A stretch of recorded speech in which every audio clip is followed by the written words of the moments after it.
ഒരു കാര്യം, റേഡിയോയുടെ ഓഡിയോ കുറയ്ക്കണം, പൂർണ്ണമായും ഓഫ് ചെയ്യും. അതെ, ഓഫ് ചെയ്ത്. ഈ സ്ഫോടനങ്ങൾ നടന്ന് ഇതിന്റെ യഥാർത്ഥ പ്രതികളെ പിടിച്ചപ്പോ ഒരുപാട് നാളുകൾക്ക് സ്ഫോടനം ഉണ്ടായിട്ടില്ല നമ്മുടെ രാജ്യത്ത്. ഈ RSSന്റെ ലക്ഷ്യം എന്ന് പറഞ്ഞു കഴിഞ്ഞാൽ ഇന്ത്യ രാജ്യത്തിനെ നശിപ്പിക്കുക. ഇന്ത്യ രാജ്യത്തിനെ നശിപ്പിക്കുക എന്ന് പറഞ്ഞു കഴിഞ്ഞാൽ ഇന്ത്യ രാജ്യത്തിനെ രണ്ട് ലക്ഷ്യമാണ്. ഒന്ന്, മുസ്ലിങ്ങളുടെ ഒരുപാട് പേരെ പിടിച്ച് ജയിലിടുക. രണ്ടാമത്, അത് വേറൊരു മുസ്ലിം സംഘടനയുടെ പേരിൽ ഈ ഡക്ക മുജാഹിദ്, ഹിസ്ബുൾ മുജാഹിദ്, ഇങ്ങനെയുള്ള ഒരു സംഘടനകളും പ്രവർത്തിക്കുന്നില്ല രാജ്യത്ത്. ഒരു കാര്യം ചോദിച്ചോട്ടെ, സത്യത്തിൽ നമ്മൾ ഇതുപോലെയുള്ള സംഭവങ്ങൾ നടക്കുമ്പോൾ വർഗവൽക്കരിക്കുകയും മതവൽക്കരിക്കുകയും ഒക്കെ ചെയ്യുന്നതല്ലേ വലിയ ആപത്ത്? ഒരു കാര്യം ചോദിച്ചോട്ടെ, ഞാൻ ഒരു സംഭവം, ഒരു കള്ളന്റെ കൈമിൽ താക്കോലെടുത്തത് കള്ളന് കത്താൻ എളുപ്പമാണ്. ഷുക്കൂർ, സാധാരണഗതിയിൽ ഇപ്പൊ താങ്കൾ പറഞ്ഞതുപോലെ RSSകാരോ അതല്ലെങ്കിൽ മറ്റേതെങ്കിലും രാഷ്ട്രീയക്കാരോ ഒക്കെ ആവാം ഇത് ചെയ്തത്. നമുക്കെന്തിനീ നാളെ തെളിയേണ്ട വസ്തുതകളാണ്. താങ്കൾ പറഞ്ഞതുപോലെ മാലേഗാവ് സ്ഫോടനമൊക്കെ പുറത്തു വന്നപ്പോൾ ഞെട്ടിക്കുന്ന വിവരങ്ങൾ നമുക്ക് ലഭ്യമാവുകയും ചെയ്തു. ഇതൊക്കെ കണ്ടുപിടിക്കാൻ ബാധ്യതയുള്ള ഭരണകൂടങ്ങളാണോ തുടക്കത്തിലെ ഇതുപോലെ ഏതെങ്കിലും ഒരാളുകളെ സംശയത്തിന്റെ നിഴലിൽ നിർത്തുന്നത്? ഇത് കണ്ടുപിടിക്കാൻ ബാധ്യതയുള്ള ആളുകൾ തന്നെയാണോ അല്ലെങ്കിൽ ഭരണകൂടങ്ങൾ തന്നെയാണോ ഏതെങ്കിലും ഒരു സംഘടനയെ തുടക്കത്തിലെ സംശയത്തിന്റെ നിഴലിൽ നിർത്തി ഈ സ്ഫോടനങ്ങളുടെ ഉത്തരവാദികളെ പിടിക്കാതെ വിടുന്നത്? അധികമാർ ഒരു സിനിമ എടുക്കുമ്പോ ഒരു സിനിമയില് അതിന്റെ കഥാപാത്രം എങ്ങനെ അവതരിപ്പിക്കല്, അതേപോലെ ഫസ്റ്റിലൊരു ഇമെയിലിന്റെ കഥാപാത്രം അവതരിപ്പിക്കും, പിന്നെ ഒന്നിക്ക് ഉജ്ജീനെ അവതരിപ്പിക്കൂ, അല്ലെങ്കിൽ ഡക്ക മുജാഹിദിനെ അവതരിപ്പിക്കൂ, അല്ലെങ്കിൽ ഹിസ്ബുൾ മുജാഹിദിനെ അവതരിപ്പിക്കൂ. ഇങ്ങനെ ഒരു ആദ്യ ഫസ്റ്റ് തുടക്കം ഇവർ എല്ലാ സംവിധാനങ്ങളും രൂപപ്പെടുത്തി കഴിഞ്ഞതിന് ശേഷമാണ് ഈ സ്ഫോടനം പറ്റുന്നത്. ഞാനിന്ന് ഡൽഹിയിൽ പോയവനാണ്, ഡൽഹിക്ക് ഇറങ്ങിയവന്.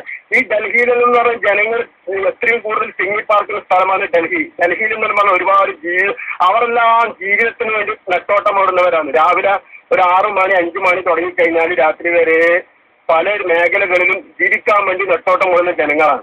അതിന്റെ ഇടയിൽ ഈ സ്ഫോടനം നിർത്താനും ഇതിനൊന്നും ആർക്കും നേരമൊന്നുമില്ല. പിന്നെ ഇതിന്റെ പിന്നിൽ എന്ന് പറഞ്ഞു കഴിഞ്ഞാൽ ഒന്ന്, ഈ കോൺഗ്രസിന്റെ ഭരണം അട്ടിമറിച്ചിടണം.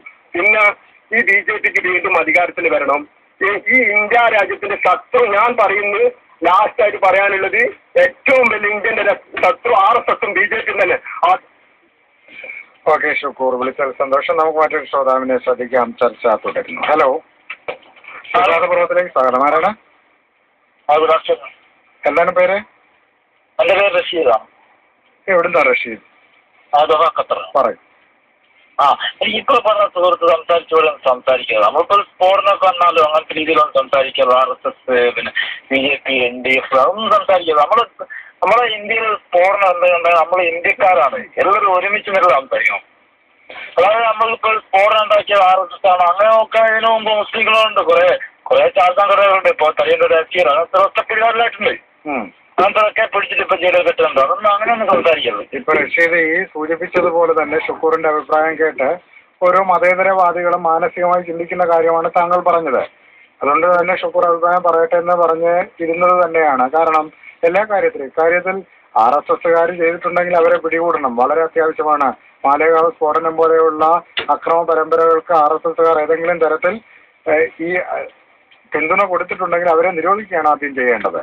അവരെ നിരോധിക്കേണ്ടിയിരുന്നു നേരത്തെ തന്നെ ഇക്കാര്യങ്ങളിലൊക്കെ സംശയമുണ്ടായ കാലഘട്ടത്തിൽ. അത് വേറെ കാര്യം. ഓക്കെ, ഏതായാലും റഷീദ് വിളിച്ചത് സന്തോഷം. ചർച്ച മറ്റൊരു ശ്രോതാവിലേക്ക്. ഹലോ, വിവാദപുറത്തിലേക്ക് സ്വാഗതം. ആരാണ്?